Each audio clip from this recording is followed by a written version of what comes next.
Hey guys, it's Caden or Zero, and I'm back with another video. In today's video, I'll be discussing my thoughts on the current state of Fortnite. I know a lot of you guys are mad about the recent pump update a few weeks ago, so I'll start with that first. So as most of you guys know, the regular pump has been removed from the game. I know this is all sad news for you OGs out there that still spam add double pump back on all of Epic's tweets. But let's be honest, little Timmy over here doesn't like your 300 pump shot through his mom's iPad.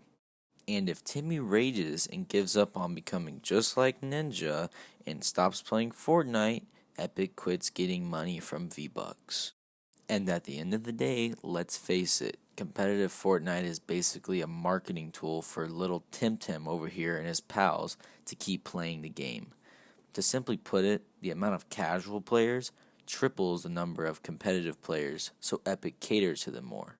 And don't get me wrong, I don't think we should stand around and complain, but that we should understand Epic's motivation on these decisions. Just stating a fact, but TTV soccer skins typically spend less money on V-Bucks versus our beloved little Timmy. Moving on to why so many pro players are upset and disappointed with the game's recent updates. So many famous players explain that the game is no longer fun or is unplayable because of how forgiving the game is for bad players.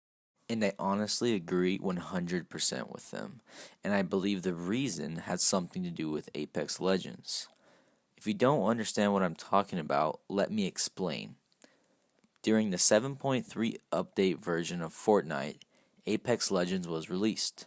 The game took an insane amount of popularity at its birth with the help of almost all major streamers becoming an Apex partner. While this was happening, Fortnite had pop-up settings in their competitive game modes only. When Apex took over Fortnite in views on Twitch, Epic Games went into a full panic mode.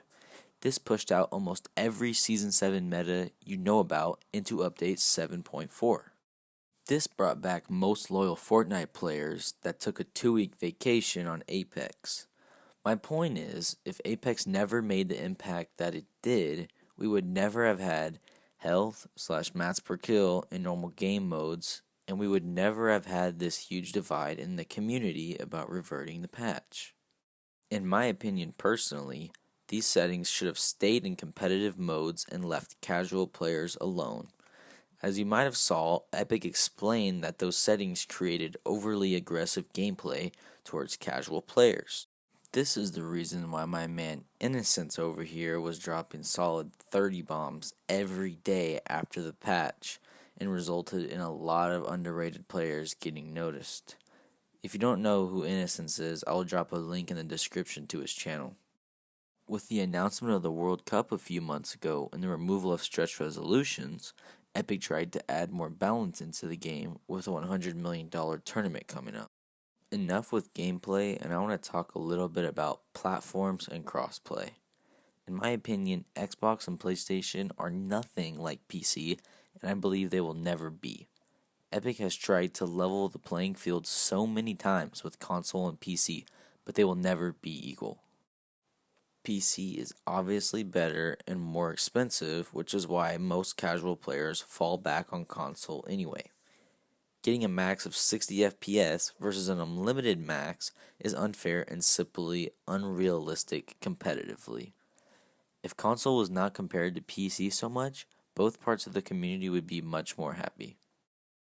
What I mean by this is, if you're on console, you can play casually with your friends, and if you want to go try hard and you want to win $3 million in the World Cup, you can play on PC.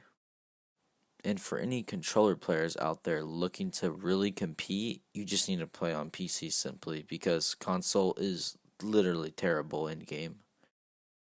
PC players mostly complain about aim assist, and console players complain about the 180 keys and 300 FPS PC players have. And for as long as I can remember, no game has ever had a mix of PC and console players, and I don't think they should start here. And to end this video on a positive note, I would just like to remind you guys the World Cup finals are coming up soon, and there's going to be some insane games. If you guys did enjoy this video, don't forget to leave a like and subscribe. Remember, this tells me how good I'm doing on my videos and helps me notice what I need to improve on.